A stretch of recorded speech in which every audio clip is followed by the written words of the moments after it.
ახლა მეტი სასიამოვნო ურთიერთობა, მეტი ქალური ლოგიკა. რადიო იმედის ეთერშია შეულების სახალხო შოუ 17:17. ქალბატონებო და ბატონებო, თქვენს წინაშეა ნანუკა გულუას მომხიბლავი ხუთშაბათი. ჯაბა მოგესალმებით ძირფასო რადიო მსმენელებო და რადიო მაყურებლებო, ნუ აი ესეთი ინოვაცია გვაქვს, თან გვიყურებ ჩვენი მაყურებელი, თან გვისმენს ვინც გზაშია. Facebook-ის მეშვეობით. ძალიან დიდი მადლობა, ნუცა ქირია გახლავთ ჩვენი სტუმარი, ულამაზესი, უჭკუიანესი, კარგი ტელეწამყვანი, მომღერალი, მოდელი, კარგი დედა, მეუღლე, თუ არ გამაჩერებ, წავალ და წავალ, იმიტომ რომ გიყურებ, მინდა რომ გაქო და ბევრი კომპლიმენტი გითხრა. მოდელი მომეწონა. მოდელი ხომ მოგეწონა, იმიტომ რომ ვაპირებ ამ დღეებში ვაპირებ. ყველაფერი გამოგივა, რასაც ხელს მოკიდებ და მოდი დავიწყოთ ახლა სულ თავიდან, სულ მინდოდა შენთან ერთი კარგად გულიანად საუბარი და ძალიან ისე სიხარულით მოვიჩქაროდი და შენი ნახვა ხო მუდამ სიხარულს გვრის ადამიანებს და დღესაც აი ასე უკვე კარგ განწყობაზე. დიდი მადლობა ჩემო ძვირფასო დარწმუნებული ვარ.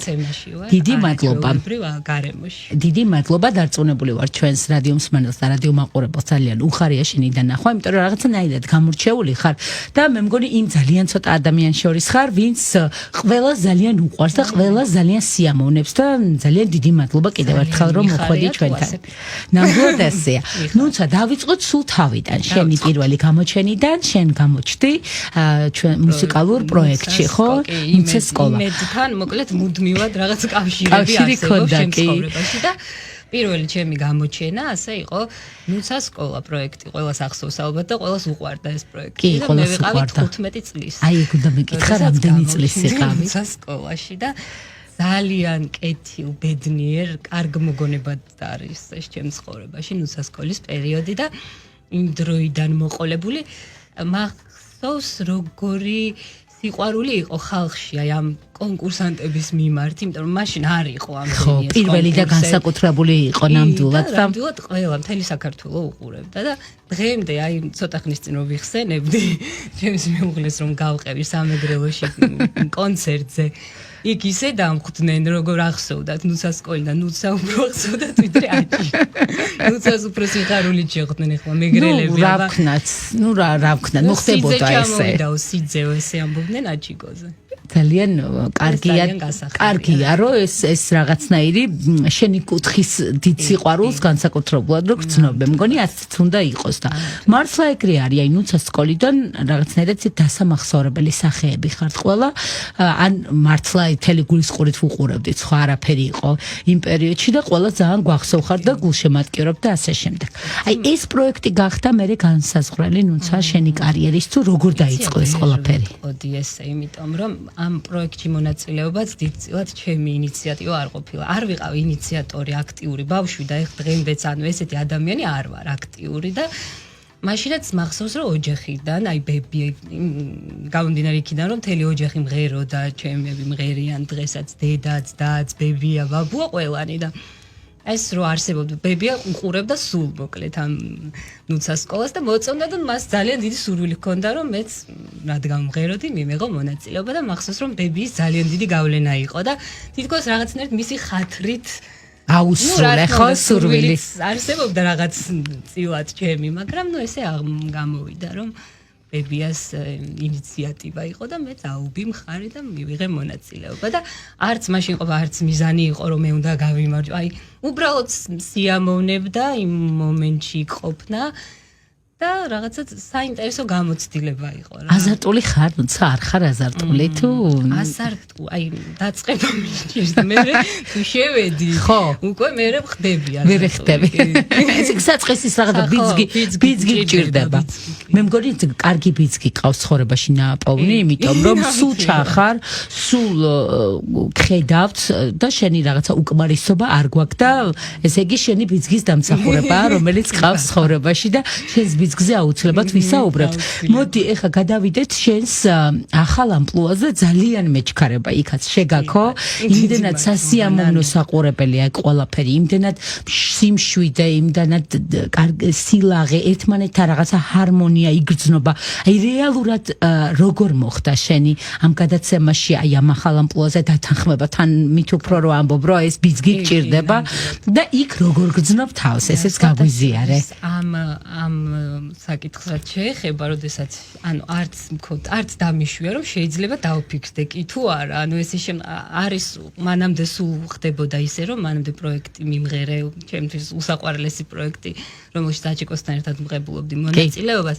იქაც ძალიან გამიჭირდა, აი ვერაფრით ვერ ვდგამდი ნაბიჯს, რომ იმეღო მონად რაღაცა ძალიან მასშტაბური იყო, მე სახლში ვიყავი, ბავშვებით, აი ამ ყველაფერში ვიყავი, ჩანგი პაუზის მერე იყო ხო ეს ყველაფერი?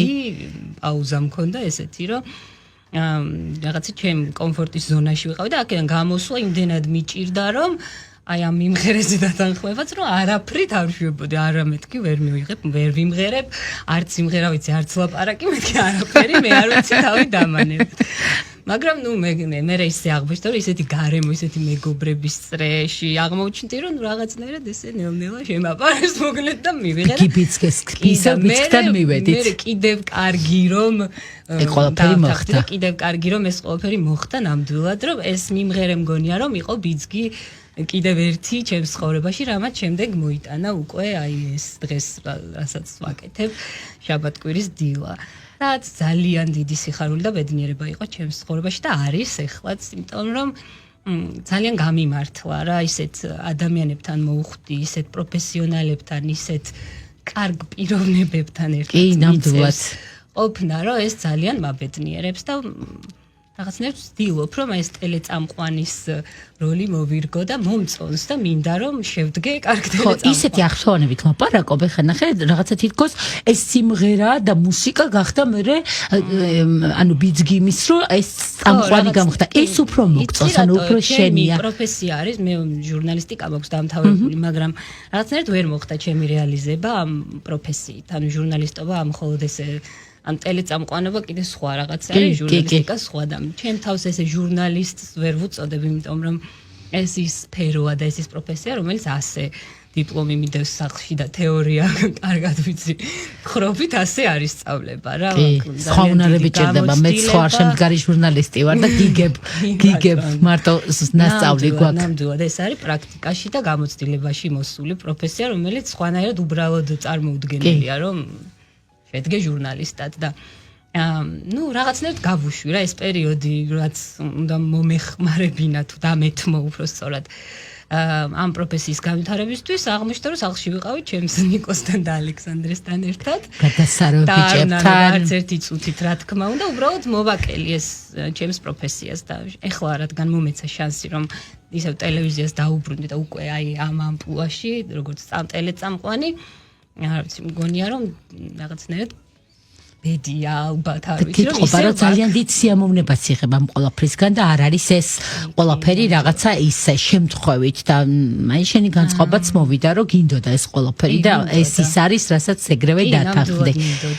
მინდო აი ეს ვერ ვიტყვი რომ აი ზამეც ვიუწყაი რაღაცას შვებოდი იმისთვის რომ ეს გამოსვლა. ეგ უკვე გავიგეთ რომ არ შვები არაფერს უბრალოდ გინდა და მე ხდება შენ ცხოვრებაში. მართლა ეს ხდება. მე არაფერს ძალისხმევა თითქოს აი არანაირი არ ჩამედია იმაში რომ ან აი იღბალი, ამას ქვია იღბალი და ამ ყველაფერს ნამდვილად დანახო, დაფასება უნდა და მადლიერების შეგრძნება უნდა გამაჩნდეს და გამაჩნია კიდეც და იღბალიც ხო იცი რომ რჩეულ და კარგ ადამიანებს ვინც ანათებს იმასთან მიდის იღბალი რაღაცა ესე მჯერა და წარმომიდგენია და შენს ნათელი მაგალითი ხარ ამ ყველაფრის. მადლიერი ვარ იმ ყველაფრით და ვცდილობ. ძალიან რთულია ზოგადად ეს მადლიერების გრძნობის გაჩენა კი სუმეტი და მეტი გინდა ადამიანს ეგრე არის. უნდა ვიყოთ მადლიერები იმით რაც გაგვაჩნია და იმ შანსები, ხო, აი ეს შანსები რა, რაც მოდის ცხოვრებაში, ეს არ უნდა გავუშვათ თურმე ხელი და რაც მე ძალიან ბევრჯერ აი ეხლა არ აი რაღაც ბევრი შანსი ყოფილა, რაც აი ესე გამიტარებია და არ მიმიღია და ეს ძალიან დიდი შეცდომა იყო და ეხლა მგონია რომ უფრო ვისწავლე ჭკუა და ეხლა დრო არის რომ ყველაფერი მიიღო, იმიტომ რომ იქ ის გადასარევი ბიჭები უკვე გაზრდილია, ზედაყენებულია, შენი რაღაცა დედობრივი 24 საათიანი მისია, ასე ვთქვათ. ასე თუ ისე შეიძლება. რამდენი წლის იყავი, როცა 21-ის ვიყავი ალექსანდრე რომ პირველი შვილი და თავიდან ბოლომდე შენ აიხე ეს შენი მე და აჩიკომ თანაბრად ოღონდ ვერ ვიტყვი რომ მე ვიყავი მხოლოდ ანუ აჩიკო იმდენად ჩართული იყო ამ ყველაფერში რომ აი თანაბრად ვარ კი აჩიკოს ეთყობა რომ ეგეთი მამა არის უკვე მე გაზრდილ შვილებთან გნახეთ მაგრამ ეთყობა აჩიკოს იყო სირთულეები რაღაც ამ ბავშვის აღსტაში აი რაღაცა ისეთი რაც რა თქმა მგონია რომ ყველას აქვს ეს თავიდან რაღაცა სიახლე სუს თავდაყირადგება ყველაფერი იცვლება და ძალიან რთული პერიოდებიც იყო რა თქმა უნდა მე მიჭირდა რა ფსიქოლოგიურად ალბათ მაინც გონია რომ მზად ხარ და მეგონა რომ ყველაფერი გათვლილი მქონდა ყველაფერი რაღაცნაირად დაალაგებული რა მაგრამ მაინც ძალიან ისეთ იმას ეჩიხები რომ ყველაზე თან აცნობიერებ რომ ყველაზე მნიშვნელოვანი რამ ხდება შენს ცხოვრებაში ყველაზე დიდი პასუხისმგებლობით უდგები ხან გამოგდის, ხან არ გამოგდის, რაღაცა მოკლედ ბევრი სირთულეა. ამ საქმეში თვითკმაყოფილებას არ ვიცი, ვერ აღწევ. მე მგონი სულ კმაყოფილო ხარ საკუთარი თავით, დედობით სულ კმაყოფილო ხარ. მე მგონი რაც არ უნდა გააკეთო და მე მაინტერესებს ნუცა იმ პერიოდში, ანუ პარალელურად რაღაცნაირად თქვი რომ გავატარე ის პერიოდი, აი ჩემი პროფესიისთვის. შესაძლებელი იყო რომ აი აქტიურ ჟურნალისტიკაშიც ყოფილიყავი და თან ისეთი დედა ყოფილიყავი და ისეთი ჩართული შენი შვილების ცხოვრებაში როგორიც იყავი ეს ორი რაღაც შეუძლებელი არის არსებობენ ადამიანები და ვიცით რომ აი მაგალითად შენ ნუ რომელსაც შეგიძლია რომ ესეც აკეთო ისიც მაგრამ მე მივხვდი რომ მე ან ეს უნდა გავაკეთო აი ვერ დავალაგე ასაკიც არის განსაზღვრელი შენ ძალიან პატარა იყავი როცა ხო ასაკი არის უბრალოდ მე მგონია რომ ხასიათია რაღაცა ადამიანის ტიპს გააჩნია რა როგორი მე აი არ შემიძლია ვერ შევძელი რა მორივე კარიერა ოჯახი ერთად ვერ ვზიდე ყოველ შემთხვევაში ესე აღმოჩნდა და არ ვიცი რამდენად სწორი იყო თუ არ იყო როგორ ჯობდა მაგრამ ყოველ შემთხვევაში გამოცდილებით მივიღეთ რომ ის პაუზაც რაღაცნაირად მე შეიძლება რომ შეავსო და შენ ცხოვრებაში სულ მოდის ის შანსები სადაც ნულიდან შეგიძლია რომ ყოველთვის ისევ აღსდგე და თავიდან დაიწყო ყველაფერი და ის არ იქნება თქვა თუ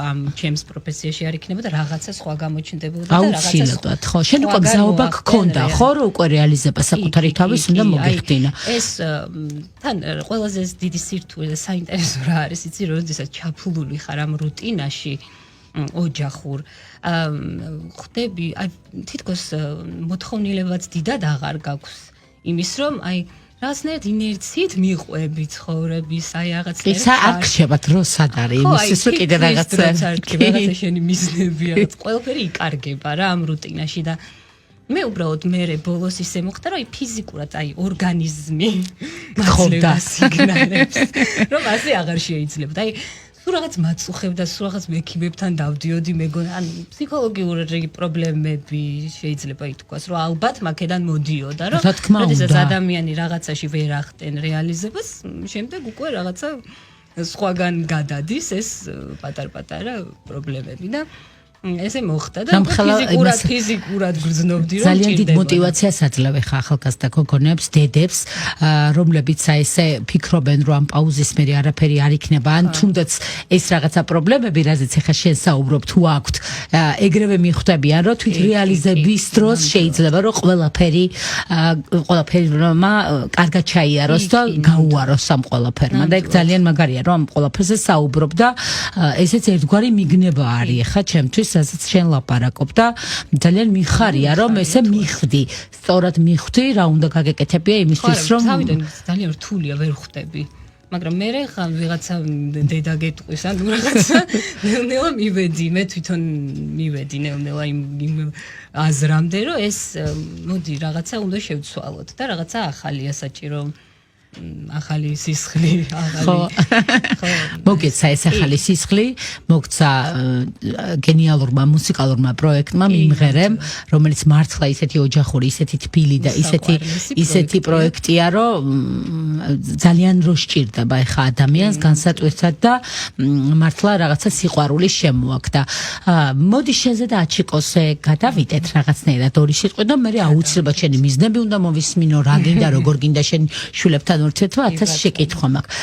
რაღაცა აჩიკო და შენ აი ბავშვობიდან ჩვენს თვალწინ გამოზრდილი წყვილი ხართ, თუ ერთად მოდიხართ და რაღაცა ყველასთვის აი ჩვენი წყვილი ხართ, ესე ვთქვათ, იმიტომ რომ აჩიკოც ის ადამიანია, რომელიც თელ საქართველოს უყვარს, მისი შემოქმედება, მისი არაჩვეულებრივი სიმღერა და ნუ აი თქვენი წყვილი კიდე რაღაცნაირი სენტიმენტები არის ყველასთვის და აი სულ თვალში ყავხართ და გულში მე მგონი ქართულ საზოგადოებას. როგორ ახერხებთ ამას, რომ აი სულ ერთად ხართ, სულ მშვიდად ხართ, სულ კარგად ხართ, რაღაცა ქარტეხილები არ ჩანს ესე, რომ თქვენ ცხოვრებაში არის. აი რა ვინ აბალანსებს ამ ყველაფერს, როგორი ხასიათია ქაჩიკოს, აი რა არის აი თქვენი ურთიერთობის თავარი რაღაცა ფუნდამენტი. იცი რა, უკვე მართლა მე ვიყავი 16 წლის აჩიკო, რომ გავიცანი აჩიკო იყო 23-ის, ხო 22-23. 23 და მართლა ბავშვი მართლა ერთად გავიზარდეთ და უკვე იმდენად კარგად ვიცნობთ ალბათ ერთმანეთს, იმდენად კარგად ვიცით ერთმანეთის ხასიათი, რომ რა თქმა უნდა კამათიც გვაქვს რაღაცაზე, აი რაღაცა ის გარეშე როგორ არის ოჯახი. აი ჩხუბი ეხა ხელჩართული ომი და ბრძოლა არ გვაქვს, ანუ როგორ გითხრა, აი ვიცით რა ერთმანეთს ვიცნობთ, გრძნობთ და აი ვიცით რა მომენტში რა უნდა უთხრა, რა მომენტში არ უნდა უთხრა. გააკის რაღაცეები არის საჭირო, აი ერთი გადახედვაც კი საკმარისია ხოლმე და მივხვდეთ თუ რაღაცა ისე არ არის. რაშია საქმე? კი, ნამდვილად უკვე ეგრეა ალბათ, რა ვიცი, რაღაცნაირად ესე დავაგდა და შენს აი ამ კარიერულ ამბებს როგორ უყურებს აჩიკო?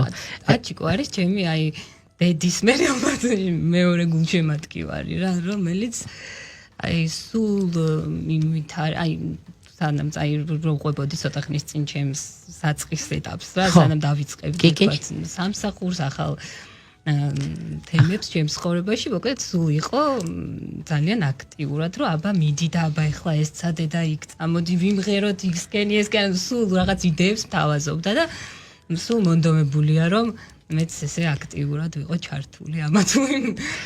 როგორც მივხვდი შენი ხა სასიმღერო კარიერას რაღაცა როგორც მეორად პროფესიას ესე განიხილავ და უფრო ჟურნალისტიკაში გინდა რომ წახვიდე. იქ უფრო კომფორტულად ხარ, რაღაცა ესე დავინახე, არა? სიმღერა, ხო ეს ჩემი პროფესია არასდროს არ ყოფილა. ეხლა არ შეიძლება რომ მეც მომღერალი ვუწოდე ჩემ თავს და მაგალითად აჩიკოც მომღერა. მან თავის ცხოვრება მიუძღვნა ამ საქმეს, ხო, ადამიანმა. რა ვიცი, აი ბავშვობიდან მოყოლებული ის ჩართული იყო სიმღერო და ძალიან სერიოზულად უვლის, ხმას იქნება თუ რეჟიმა, მოკლედ ყველაფერს ცდილობს იმისთვის, რომ როგორც სწორია მის სასიმღერო კარიერისთვის, ისე მე არ მიცხოვრია ამ ცხოვრება და არც მიზანი მქონია, რომ ნუ ეს ბავშვობაში ალბათ ეხა სარკის წინ რომ მღეროდი შეიძლება მაშინ მქონდა სულ. მე არასდროს არ ყოფილი რომ მე დიდ სცენაზე რაღაცა დიდი მომღერალი უბრალოდ შესაძლებლობის ადამიანი ძალიან მიყვარს რომ ამას ამბობს უბრალოდ და ეს იმდენად განუყოფელი ნაწილი იყო ჩვენი ოჯახის სიმღერა რომ აი სხვანაირად ვერც წარმომედგინა აი ვერც აი თავისთავად ხდება ეს ყველაფერი რა აი თუნდაც ალბათ ღმერთმა შემოხვედრა ისეთ ადამიანს როგორც აჩიკოა და სიმღერა სულ არსებობს ჩემს ცხოვრებაში თაც ძალიან ბედნიერი ვარ და მაყოფილი ვარ ყოველ შემთხვევაში იმით რა დოზითაც არის სიმღერა ჩემს ცხოვრებაში ამით მაყოფილი ვარ. ძალიან კარგი, მე მიხარია რომ შენს პროფესიას დაუბრუნდი და ზუსტად ვიცი რომ მწერვალებს დაიპყრობ და ამისთვის თიცთიცზე არაფერი არ მოგიწევს თავისთავად მოვა ეს ყველაფერი. მაგაში ვეღარ დაგეთან. იცი რა არის, როდესაც ამ პროფესიაში შედიხარ, იქ უკვე ჩნდება შენი შრომის მოყარეობის უნარიც უკვე ყველაფერში იწვრთნები და მე უკვე თავიდან ბოლომდე ერთვები ამ ყველაფერში. აჩიკოს სოლო კონცერტზეც გითხარი, სადაც რა თქმა უნდა ამშვენებდი აჩიკოს და რაღაცნაირად ამულეტი ვითხარ მისთვის, რომ აი აუცილებლად უნდა შეასრულო ერთი სიმღერა მაინც მასთან ერთად და როგორ ემზადებოდ ამ კონცერტის, როგორ შედგა? აჩიკოსთვის იყო ეს აი ყველაზე მნიშვნელოვანი დღე მისი კარიერის მანძილზე და რა თქმა უნდა, აი მთელი არსებით იყო ჩართული ამ ყველაფერში აჩიკოც და ჩვენს ოჯახის წევრებიც და გულშემატკივრობდით და აი მაქსიმალურად როგორც შეგვეძლო რომ ხელი შეგვეწყო მისთვის ყველანი ვცდილობდით რომ ესე ყოფილიყავით. თუმცა შენ თქვი რომ აი ჩემი მოტივატორი არის და ყველაზე დიდი გულშემატკივარი აჩიკო რაც მართლა ასეც ჩანს და ეჭვი არ მიპარებოდა. აი შენ როგორ ვთქვა ანალოგიურად ხო? ანალოგიურად ხდება ამ შემთხვევაშიც.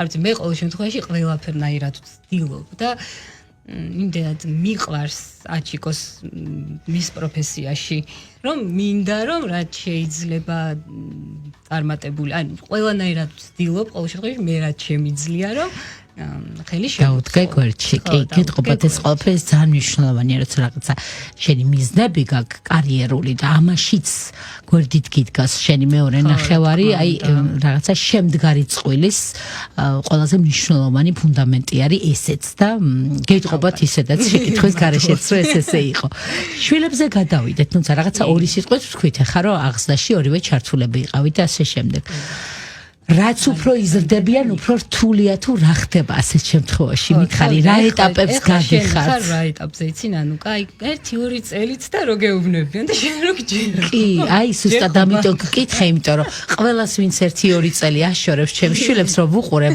აქ არ არის ყველაფერი კარგად. უკვე ხვდები რომ არ არის პლანი. ძალიან გთხოვ დავაპაუზოთ ეს შეკითხვა, იმიტომ რომ რეკლამის მერე დაუბრუნდეთ ვრცელი პასუხი მინდა ამ ყველაფერზე, დაგველოდეთ რეკლამის შემდეგ დაუბრუნდებით.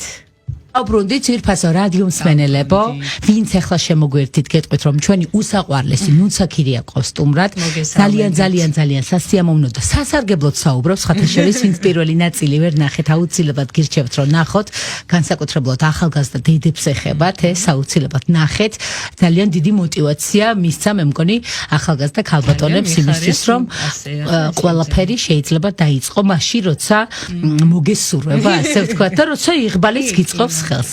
ჩვენ ახლა გადავედით შეკითხვაზე, უკვე შვილებზე, ყველაზე მთავარ შეკითხვაზე, რა ეტაპები გაიარეთ? აი ხა მე უკვე რომ ნახე თქვენი ოჯახი ახალ წელს, მივხვდი რომ აი უკვე ხართ მშვიდად, იმიტომ რომ ბიჭები დიდები არიან, საკუთარ ქცევაზე და საკუთარ თავზე პასუხს აგებენ, ასე თუ ისე და ნუ რაღაცა ცოტა ამოსუნთქვის საშუალებაც გაქვს. ცოტა ამოსუნთქვის საშუალება ქვია ამას, ნანუ ხმთულად ეს შენ რო დახატე, ეგრეც არ არის. მომიყევი.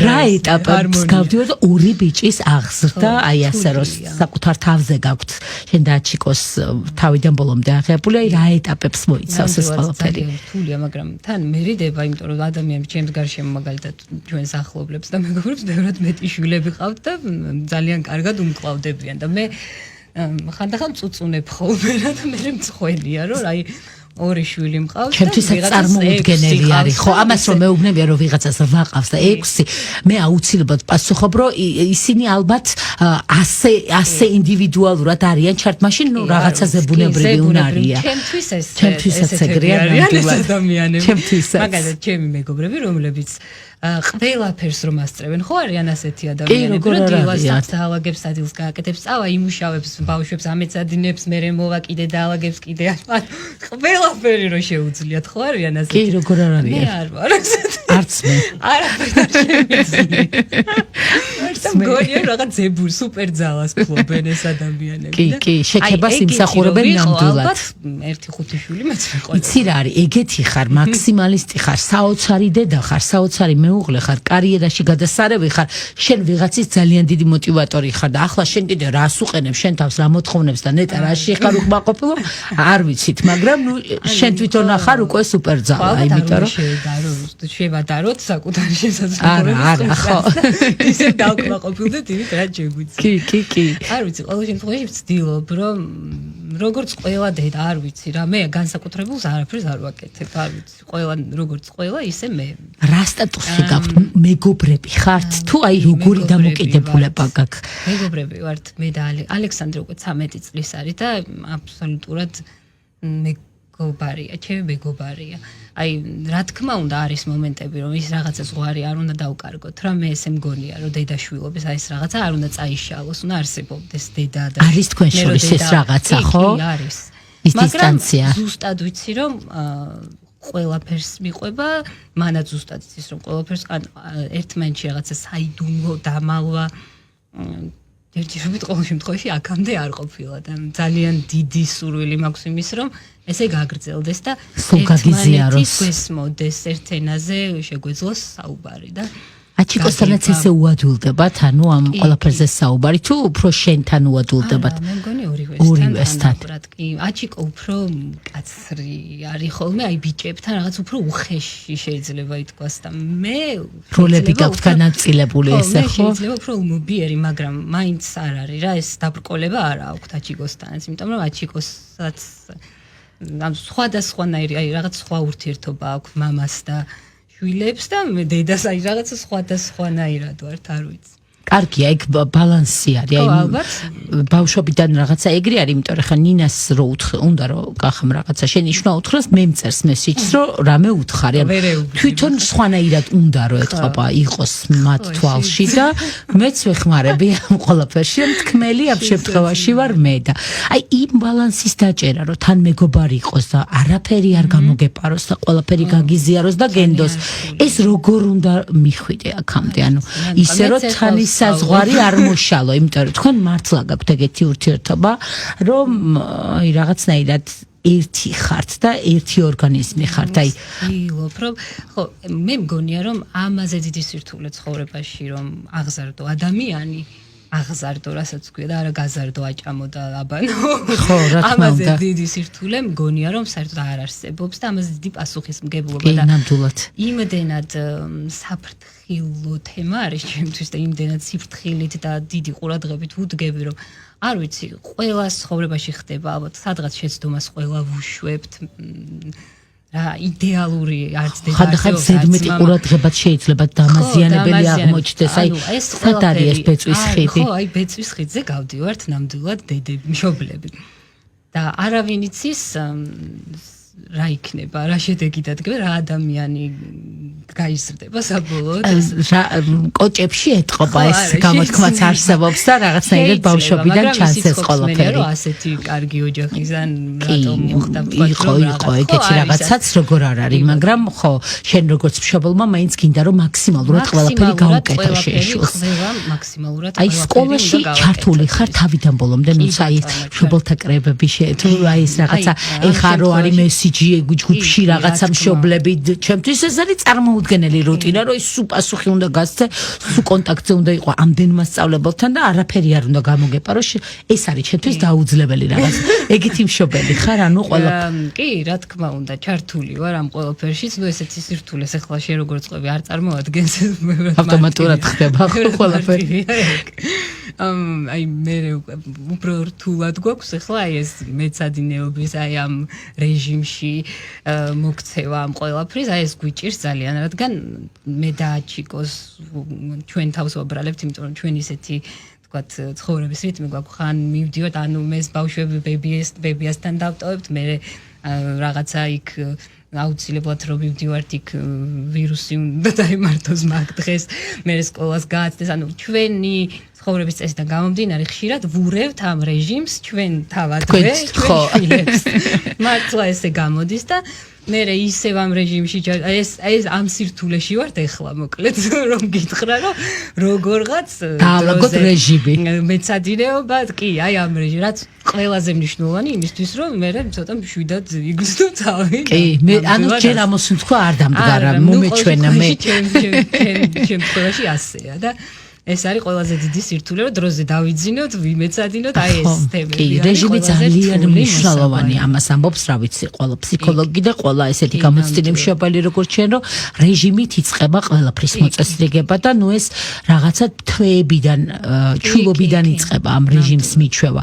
აი ეს სწავლის რეჟიმის დალაგება ახლა ხდება თუ რომელი ასაკიდან დაიწყეთ, რომ აი რაღაცა ადამიანის ჩამოყალიბება, მე მგონი აი თვეებიდან იწყება ზუსტად აი ამას, რასაც ვამბობთ რა, რეჟიმი ქმნის ამ ყველაფერს და შემდეგ ეს რუტინაც ეს მეცადინეობა, სწავლა, სკოლა, ამაში რომ ჯდება ბავშვი, თუ კი დისციპლინირებულად იზრდება ბავშვი, ალბათ ეს ბევრად უფრო უადვილდება შემდეგ და აი ხო გეუბნები ესე რაღაც პერიოდი ვცდილობთ რომ ასე კარგად ვიცხოვროთ, მე უცებ ავურებთ, მე ისე აი ეს ეგეც ცხოვრება არის, ცხოვრებაში ყველაფერი დალაგებული და რეჟიმული არ არის და ეს ბავშვებმა უნდა იცოდნენ და უნდა გამოსცადონ და მე ამასაც ვეთანხმები რომ ხო ამ არეულობასაც რომ შეეჩვევიან, მე რაღაცა მოლოდინები ცხოვრებაში წინ ამ არეულობაში და ქაოსის ცხოვრებაში ხო არ არის ეგრე.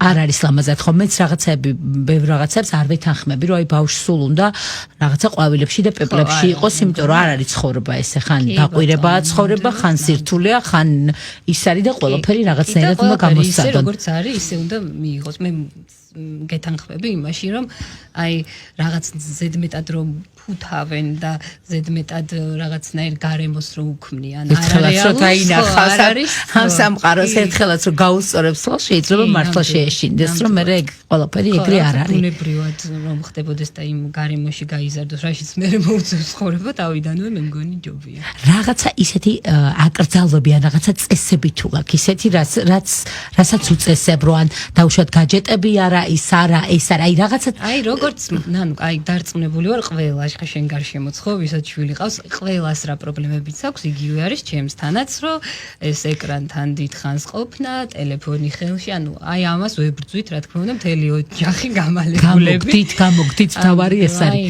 ვერ გეტყვი რომ გამოგდის, ხან არ გამოგდის, აი აქაც ესე ვართ რა, ძალიან რთულია. ეს ყოფილა ძალიან რთული. ამის გარეშე ჩვენც ვერ ძლებს და შესაბამისად არის თავარი მიზეზი უფრო სწორად ამ ყოველთვის, როდესაც ბავშვი ხედავს რომ მე თვითონ შეიძლება დიდი ხნის განმავლობაში მეჭიროს ტელეფონი ან ვიჯდე ეკრანთან და რაღაცას ვაკეთებდი, მისთვისაც ეს ძალიან მაგალითია, რა თქმა უნდა, რამდენ ხანსაც დაინახავს. ხო და მე არ მგონია რომ მისი მაგალითი დედა და აჩიკო მიკროფონის სიმღერის ამის გარეშე ნახონ და ეს საქმეც ათვისებული აქვს მე მგონი.